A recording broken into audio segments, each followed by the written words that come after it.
Chapter 8, Fever. If you've ever been dragged out of a middle school dance by your mom while she's wearing sweatpants and carrying your pajama-clad little brother over her shoulder, then you haven't had the same kind of life I'm leading this year. As she rushed me to the car at breakneck speed, my mom told me what was going on. We're going to the emergency room. Your brother has a fever. I looked at the top of Jeffrey's sleeping head, and even in the dim school hallway lights, I could see his hair was all matted with sweat. Why is that an emergency? What does it mean? Where's Dad? Dad is still at his dinner. I don't know the name of the restaurant, and his cell phone must be turned off. Anytime your brother gets a fever from now on, it's an emergency. I don't know what this means. Get the door, please. Okay, Mom, is this serious? I don't know, honey. I don't know. I wish I knew. She must have thought this situation was pretty urgent, though, because she usually won't leave the house in sweats, and I noticed she hadn't even taken the time to put shoes on Jeffrey. She's the careful driver in our family on most days, but our ride to the hospital was like the Indy 500. I don't even have time to think of how in the world I was going to explain this away to my friends on Monday. I was mostly too busy trying to keep from passing out from the incredible G-forces every time we turned a corner. Somehow Jeffrey didn't wake up, but he was definitely groaning in his sleep. I reached over and crammed his blanket between his head and the corner of his booster seat so he wouldn't get whipped around so much. My hand brushed against the side of his forehead, and he was definitely raging hot. The ER staff didn't mess around at all when we got there. As soon as my mom said the word leukemia, there were doctors, nurses, and technicians swarming all over. The doctor in charge was barking orders like a Marine drill sergeant with questions in between from my mom. We'll need a CBC and full differential. Do you know what his last counts were when those were taken? Where does he have a catheter? What kind? Take his shirt off. Okay. Access the portacath. Make a note. We'll need to run some heparin soon. Get the bloods first. We have to have those numbers. As they start to take Jeffrey's clothes off, he woke up. I guess he wasn't surprised to find himself in a hospital. Both he and my mother seemed to have become used to this bizarre world. I couldn't even understand what the doctor and nurses were saying, but they were both clued into this secret language. He didn't say anything as they took his temperature orally, even though he used to always make a big show of choking when my parents did it at home. He responded to all the commands that came his way. Tilt your head, take 3 deep breaths, lean forward, please, with mute obedience, until they laid him down and went for his chest with a needle. Now I knew something had been done to Jeffrey's chest in Philadelphia. I had seen the 2 lines of stitches and the round bulge under his skin of his ribs. But during the whole period up until that night, the medical staff had only sunk in to a point. I only accepted what I had to accept to make sense of any given moment. So I only really knew that he was taking steroids every day. For example, I saw him gagging down the syringes of bitter liquid in the kitchen every morning and night. And I guess now was my moment to believe in the portacath, which was an IV tube that had been surgically implanted under the skin a couple of inches above Jeffrey's right nipple. Jeffrey pulled away from the doctor as he saw the needle and asked in a little pathetic voice, "Can't we do the EMLA?" I didn't know it then, but EMLA is a cream that makes your skin numb. They had been using EMLA so Jeffrey wouldn't feel the hurt of the needle as it stabbed through his skin to get to the catheter in his chest. The doctor's voice softened, and then he almost whispered to Jeffrey, "I'm sorry, buddy, but the EMLA takes an hour to work, and we can't wait." Then the doctors turned half to me and asked, "Jeffrey, would it help if your brother held your hand?" Jeffrey didn't respond at all, but he looked at me, and his eyes were brimming. I'm pretty squeamish about shots and blood and stuff, but what was I going to do? I grabbed his hand and let him sort of lean his head on my shoulder without sitting up from his pillow. I started the "You're okay, Jeffrey" chant, and a nurse scrubbed a circle of skin over the port with yellowish orange stuff. Then she broke open one of those sterile packages that needles come in, and took out a truly large one, which was bent in the middle at a 90-degree angle. Jeffrey started to whimper, and tears began to soak the shoulder of my shirt, but he didn't even flinch as the huge needle jabbed straight into his chest. The nurse taped the needle in place, and I closed my eyes. I heard someone say, "Flushing the port," and then I got a little woozy. Jeffrey was squeezing my hand really hard for a few minutes until the blood specimens had all been taken and the IV line was hooked up to his port. I think we both fell asleep for a while after this. When I opened my eyes, the doctor was talking with my mom. Neither of them noticed I was awake, so I just lay there and listened. Evidently, Jeffrey had what should have been a simple ear infection, but his white blood cell counts were low because of the chemotherapy drugs he was on, so his body couldn't fight off the germs very well. The doctor was saying that Jeffrey would need to spend a few days in the hospital getting antibiotics through his IV line in addition to his regular chemo medicines. My mom didn't look pleased. "Can we do this here, or does he'll be here until morning? We'll put him on a pediatric floor for now, but we're going to have to transport him to Children's Hospital in Philadelphia as soon as his fever is down." "Transport him?" "Yes, we can send him in an ambulance so he don't have to stop his IV, or we can cap the line and have you drive him. I'll consult a specialist down there in the morning and whatever they want to do." "Oh God, how expensive is an ambulance ride?" "I don't know, but we have to do whatever is best for your son medically right now. I understand. We're just having some financial trouble with all of this. I've had to leave my job," and my mom started crying. "Then I'm sorry, doctor. It's all been so sudden, you know. We have very good insurance, but this all adds up. The co-pays, parking, food, gas, tolls. My husband isn't really taking it well yet." "I hear you, ma'am." He sort of patted my mom on the shoulder at this point. I'll be back around in a few hours. We'll be moving you all up to a private room any minute now, and then maybe you can try and get some rest."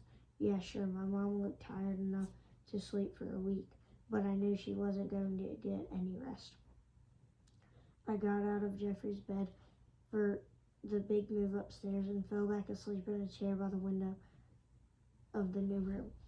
My mom spent a few hours laying on a cot they had brought in, but I really don't think you could say she slept. Every hour or so, some medical person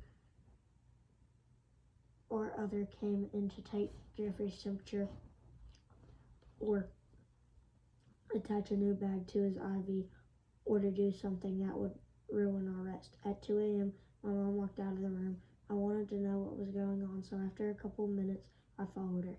I found her sitting in the hallway, leaning back on the wall with her knees to her chest, holding a cup of coffee that must have come from a little coin-operated machine that was out there.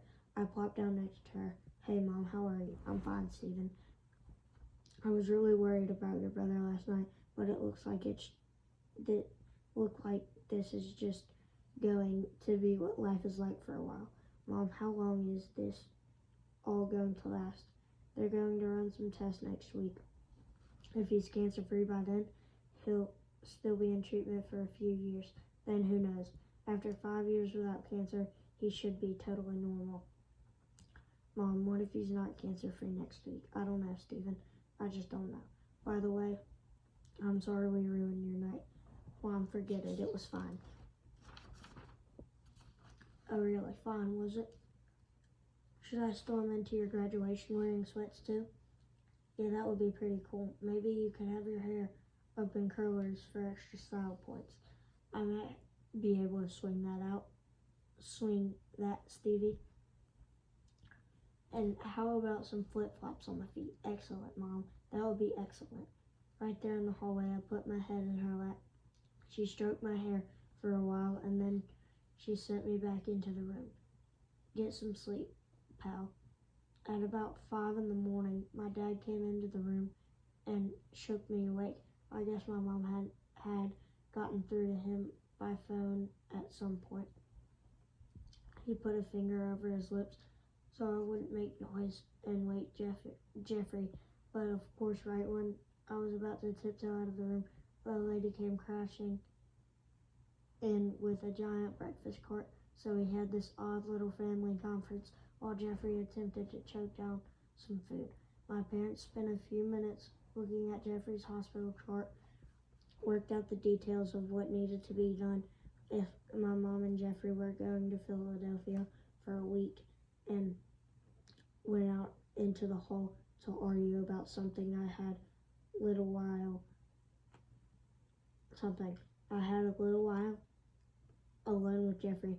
He looked really exhausted, but his fever was gone, and he was much more alert mentally than he had been the night before.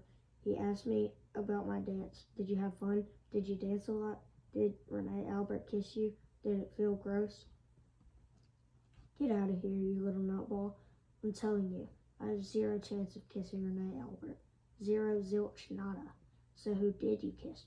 Nobody. I was just standing around with my friends when you came to get me. Did I ruin your night? Mom asked me that too, Jeffrey. You didn't ruin my night. It was kind of ruined from the start. You had a worse night than I did anyway.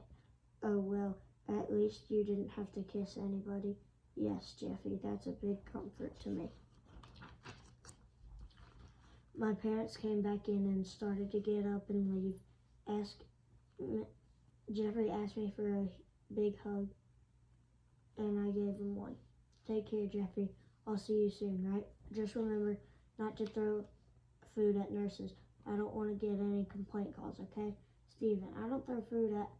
Oh, that was a joke, right? Yep, buddy boy. It was a joke, but seriously, no kissing the nurses on their lips. Either way, it messes up their makeup. Ew. It was about 7 a.m. when my dad and I got home. I somehow made it to my bed and collapsed into a near coma that lasted until I got too hungry to sleep through lunchtime. It was probably noon or so when I made it to the kitchen. My dad was sitting there looking stubbly and worn down, eating a bagel without much of an expression on his face.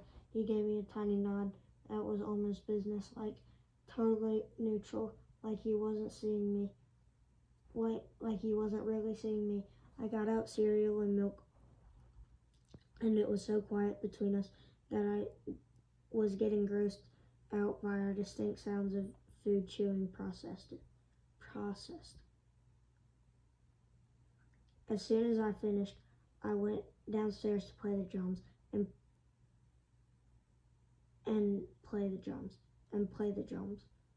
I played through all of the basic rudiments and then did all of my lesson pages for the week. Then I put 5 CDs in the changer behind my drums, put on my headphones, pressed shuffle, and played along with at least 10 really loud metal songs in a row without stopping.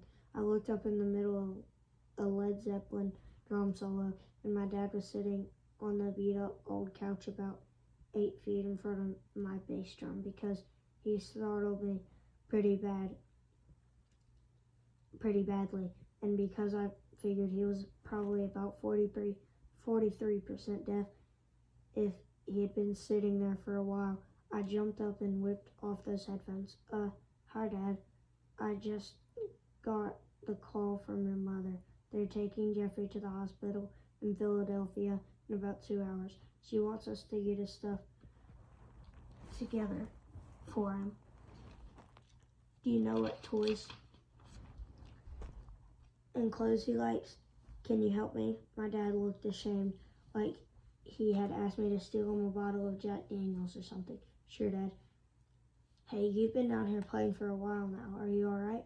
I couldn't believe my father was just now noticing me and that I might be upset at my brother's situation. I'm fine, Dad. Oh, your mother thought you seemed pretty upset at the emergency room and when they put the tubes in. Dad, they didn't just put tubes in him. They stabbed him in the chest. They stabbed him. I was stunned by what happened next. Although I had to admit it was becoming a pretty common occurrence, I started to cry. And once I started, I couldn't stop. My dad wasn't necessarily going to win the Teddy Bear Society's Father of the Year award, but for the first time in weeks, he reacted. He put his arm around my shoulder and sort of squeezed me in. We must have stayed like that for a good 20 minutes until I couldn't postpone blowing my nose anymore. I picked my head up off my dad, walked over to the other end of the sofa, got a tissue, and blew my nose. Then I sat right back down to him, next to him. We stared at each other without having any concept of what to do or say next. My dad finally broke the silence with an old family punchline. So, how about those Knicks? We chuckled awkwardly, but at least it was a chuckle. Then we went upstairs and packed Jeffrey's stuff. On the drive to the hospital, I had an odd realization. This was the first time in weeks that I had laughed with each member of my family within a 24-hour period. At the hospital, Jeffrey was looking fairly worried. My mom was out in the hall arguing with the doctors in Philly over the cell phone. My dad stayed to talk with her. I went right to my brother. Hey Jeffy, how you feeling? I'm okay. We had oatmeal for breakfast, but it wasn't as good as yours. I'm scared. What are you scared about? Mommy said they might have to do another bone marrow tomorrow. It was supposed to be next time, but now it's tomorrow. The bone marrow hurts, and I might still be very sick if they give it to me early. They said they would do it in a month, and all the bad blasts should be gone. But what if they aren't gone yet? Then they have to give me more throw-up medicine. It's no fair. Jeffy, I'm sure the doctors know what they're doing. They wouldn't do the bone marrow test early unless they thought it would be okay. But it might not be okay. It might really, really not. Well, buddy, you're in luck. Check out what I brought you. And with a flourish, I pulled his favorite rescue hero action figures out of his bag. Look, it's Matt Medic. He's here to protect you. Matt Medic, I'm scared. Don't be frightened, young man. He always loved it when I pretended to be one of his toys, and Matt Medic was perfect for the occasion. He carries huge plastic paramedic pack and a giant gun-like thing that we always pretended was some type of vaccine syringe. But what if I'm still very sick? Well, son, just concentrate on Matt Medic's shot shooter. It's full of magic anti-blast gas, guaranteed to save your bone marrow. Here we go. And I use Matt Medic to give Jeffrey a shot. That ought to do it. Just remember, you never have to worry when Matt Medic's on the job. And one other thing, don't kiss the nurses. It gets them in trouble. My parents came into the room then, and we had the whole obligatory hugs and farewells scene. It was fairly touching. All things considered, we had to be back we'd be back together again soon and that everything would be fine. And at that moment, everyone in the family was united towards the common goal of getting Jeffrey well. The last thing I said to Jeffrey was, "I'll see you in no time, pal. Just remember to listen to Matt Medic and there would be no trouble."